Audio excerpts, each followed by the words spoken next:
오늘 주신 하나님의 말씀은 레위기 19장 말씀입니다. 레위기 19장 1절에서 16절까지의 말씀입니다. 하나님은 이집트에서 종살이하던 히브리 백성을 구원하여서 광야로 이끄시고 하나님의 산에서 자기 소유로 삼으시고 이제 그것을 계약하시죠.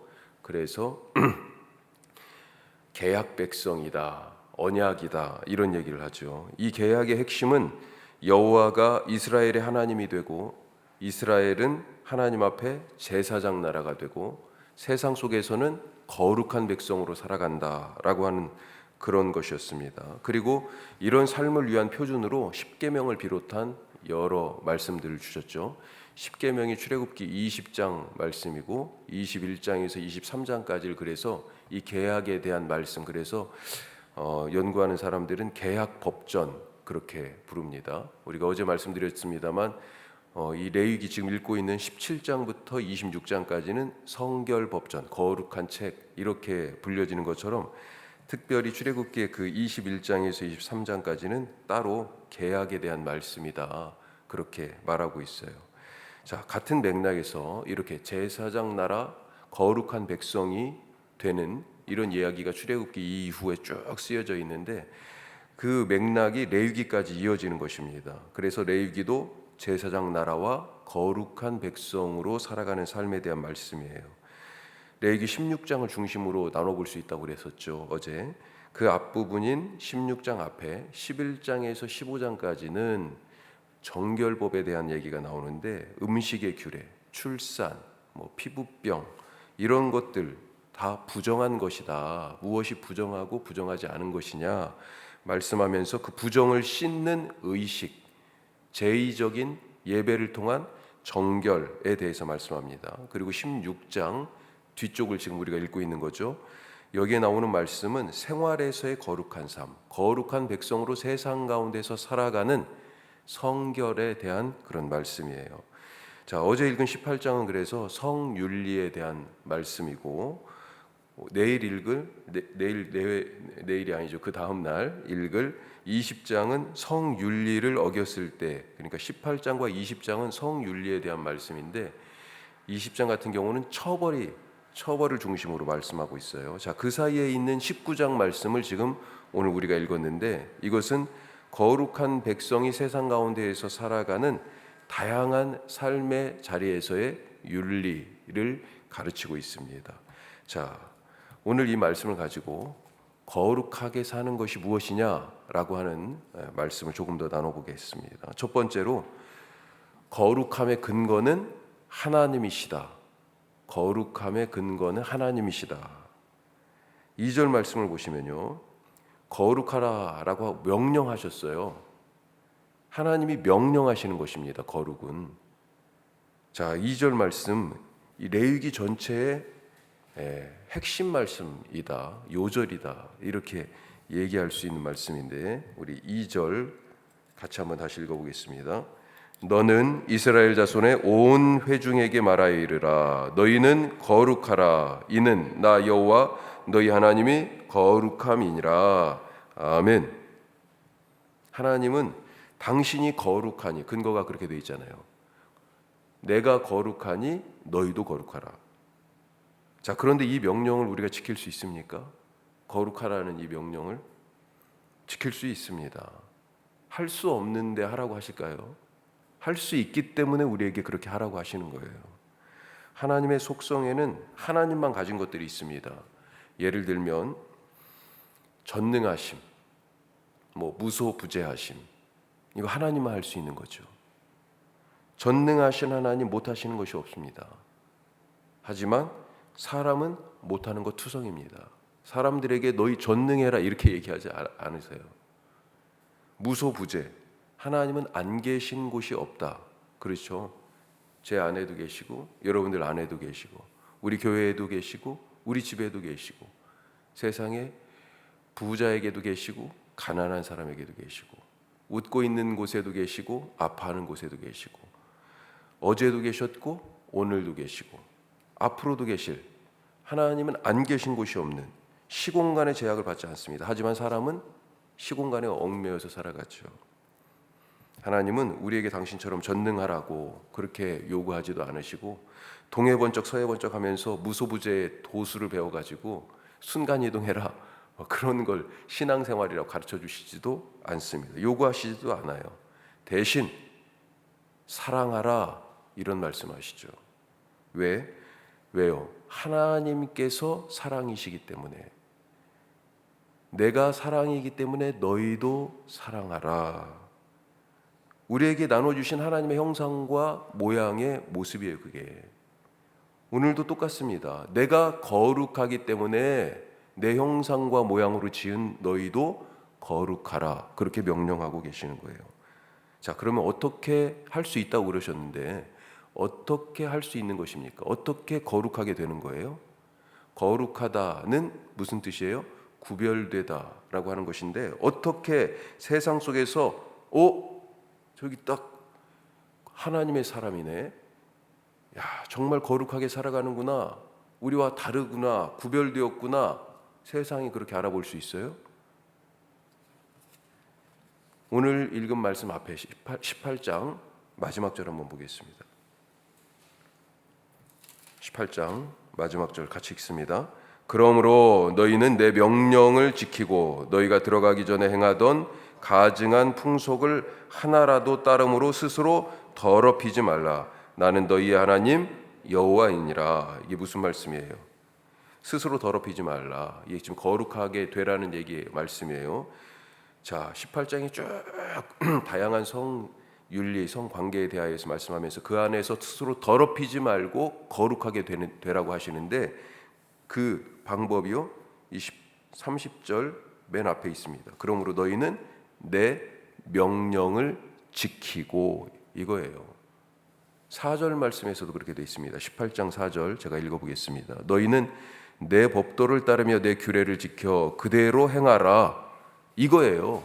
이게 바로 우리의 하나님 여호와, 그분을 따라서 거룩하게 되는 방법이에요. 그래서 뭘 해라, 뭘 하지 말아라, 그 말씀을 하고 하지 말아야 할 말씀들을 쭉 얘기해 주시는 것이죠. 그 말씀대로 살아가는 것입니다. 거룩하게 사는 것은 다른 것이 아니라 하나님의 말씀을 따라 지켜 행하는 것입니다. 하나님의 말씀을 따르니 세상의 말을 따르지 않고 세상의 가르침에 순종하지 않고 복종하지 않고 하나님의 말씀을 따르니 세상 가운데 살아가면서 그 세상의 질서를 거부하니 도드라져 보이는 거죠. 구별되어 보이는 것입니다. 그것이 바로 하나님의 말씀을 지키며 살아가는 삶이 거룩한 삶이에요. 오늘 레위기 19장의 이 말씀 찬찬히 읽어보면 우리가 읽으실 때 느끼셨겠지만 10계명의 말씀이 곳곳에 들어가 있습니다. 자, 예를 들면 3절 4절 말씀이에요. 3절 4절에는 10계명이 3개나 들어가 있습니다. 너희 각 사람은 부모를 경외하고 나의 안식일을 지키라. 나는 너희 하나님 여호와이니라. 너희는 헛된 것들에게로 향하지 말며 너희를 위하여 신상들을 부어 만들지 말라. 나는 너희 하나님 여호와이니라. 이런 식으로 지금 19장 말씀에 이 10계명이 다 들어가 있어요. 언약의 말씀, 이 10계명은 언약의 계약 법전이라고 아까 말씀한 그 서두거든요. 이 언약의 말씀을 지키는 것, 이것이 바로 성결한 삶, 거룩한 삶, 경건한 삶이다라고 하는 것입니다. 하나님을 닮아서 거룩하시길 바랍니다. 자, 두 번째로 거룩한 삶은 욕심을 버리고 나누는 삶입니다. 욕심을 버리고 나누는 삶이 거룩한 삶이에요. 자, 5절 말씀부터는 화목제물 이야기가 나와요. 5절에서 8절까지죠. 자, 6절 말씀 한번 보겠습니다. 같이 읽습니다. 그 제물은 드리는 날과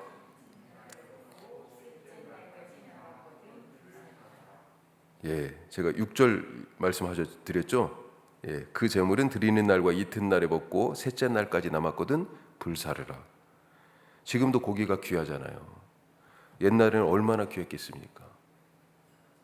지금은 전화하면 치킨이 바로 오죠. 지금 생각해보면 예전에 닭장에 들어가가지고 닭을 한 마리, 그것도 무슨 날 좀 돼야 아무 날이나 닭 잡아, 우리 집에 지금 닭이 저기에 20마리 30마리 있어도 아무 날이나 닭 잡아 먹지 않았잖아요. 이때는 얼마나 더 귀했겠어요, 사실. 그런데 첫째 날, 둘째 날까지는 먹어도 되지만 셋째 날에까지 이 화목제물에 고기가 남아 있는데 그걸 먹으면 안 된다고 지금 말씀하십니다. 불사르라고 하세요. 셋째 날에까지 남아있는 이 화목제물의 고기를 먹으면 가증하고 그것을 먹는 자는 하나님의 성물을 더럽힌 것이 되어서 백성 중에서 끊어질 것이다. 대가 끊긴다는 것입니다. 엄청난 저주고 심판이죠. 자, 왜 많은 제사들 중에서 이 거룩한 생활을 얘기하면서 번제, 소제, 속죄제, 속건제 이런 제사들은 얘기 안 하고 그 중에 화목제물만 콕 찍어서 말씀하실까? 화목제는 공동체 예배입니다. 공동체 예배예요. 예배에 참석하는 자들이 이 제물을 다 같이 나눠 먹는 예배가 화목제예요. 그러니까 제물이 남았다는 것은 무슨 얘기입니까? 자기 몫으로 많이 남겨놓았거나 다른 사람과 그래서 적게 나눴거나 이 예배가 공동체적 예배가 아니었다는 거예요. 나눌 사람이 그렇게 없었다는 것입니다. 이어지는 9절 말씀에서의 말씀도 나누는 삶에 대한 얘기예요. 곡식 거둘 때 반 모퉁이까지 다 베지 말고 떨어진 이삭 그거 아깝다고 그냥 끝까지 다 줍지 말라고 하세요. 포도원의 열매도 다 따지 말고 열매도 줍지 말라. 포도원의 귀퉁이를 놔두라고 그랬습니다. 왜요? 10절 말씀이죠. 10절 내 포도원의 열매를 다 따지 말며 내 포도원에 떨어진 열매도 줍지 말고 같이 합니다. 가난한 사람과 거류민을 위하여 버려두라. 나는 너희의 하나님 여호와이니라. 아멘. 당연히 내 밭이잖아요.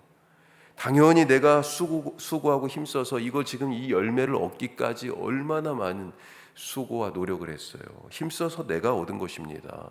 내게 이 밭에 대한, 이 곡식에 대한, 이 포도에 대한 권리가 있어요. 하지만 거룩한 삶은 당연한 내 권리를 내려놓고 포기하는 것입니다.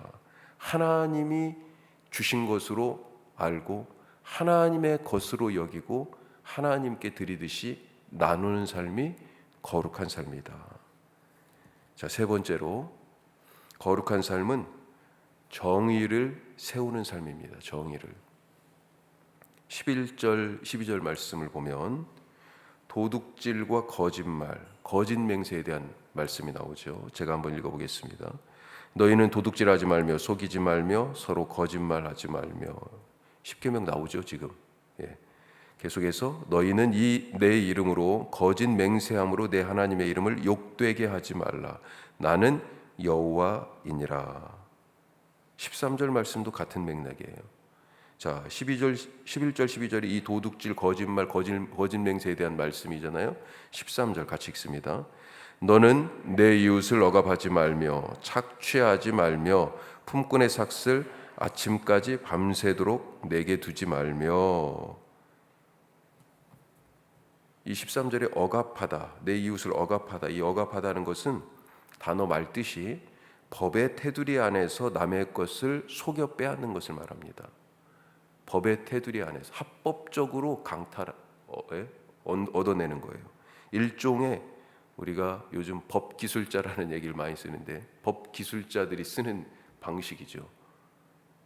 법의 틈바구니를 파고들어서 진실을 왜곡하고 정의를 불의로 바꿔 불의를 정의로 둔갑시키는 그런 요술을 부리는 법기술자들.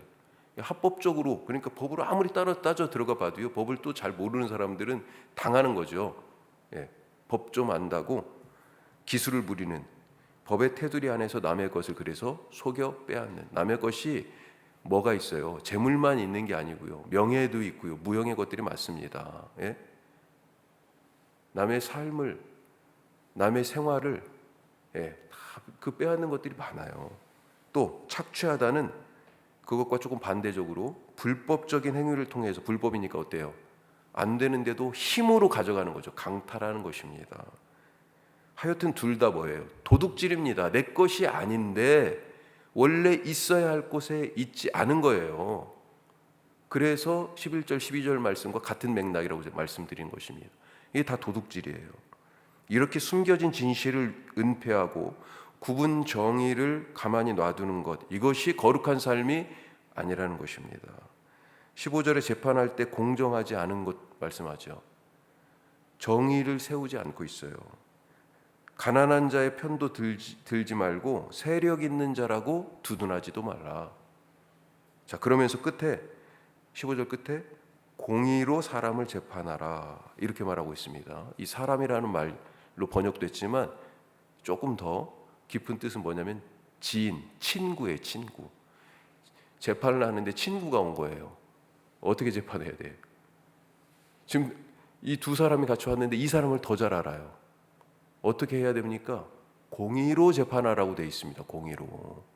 나랑 더 친하니까, 내가 더 잘 아니까 그렇게 사람과 진실과 정의와 상관없이 가까운 사람이라고 편들고 그 사람이 부자든지 가난한 자든지 그런 외적인 형편을 살펴가지고 판결하지 말라.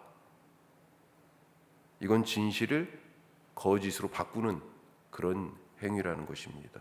정의가 없어져요. 하나님은 정의의 하나님, 진리의 하나님이십니다. 그래서 진실을 은폐하고 정의를 굽게 하는 것, 거룩한 삶이 아니에요. 요즘 나라를 보면서 점점 더 걱정이 커집니다. 특히 우리 나라를 위해서 오늘 기도하실 때 기도하시기 바랍니다. 진실이 살아있고 정의가 세워지도록.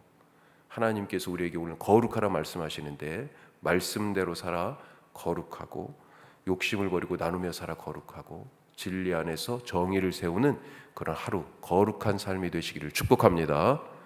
기도하겠습니다.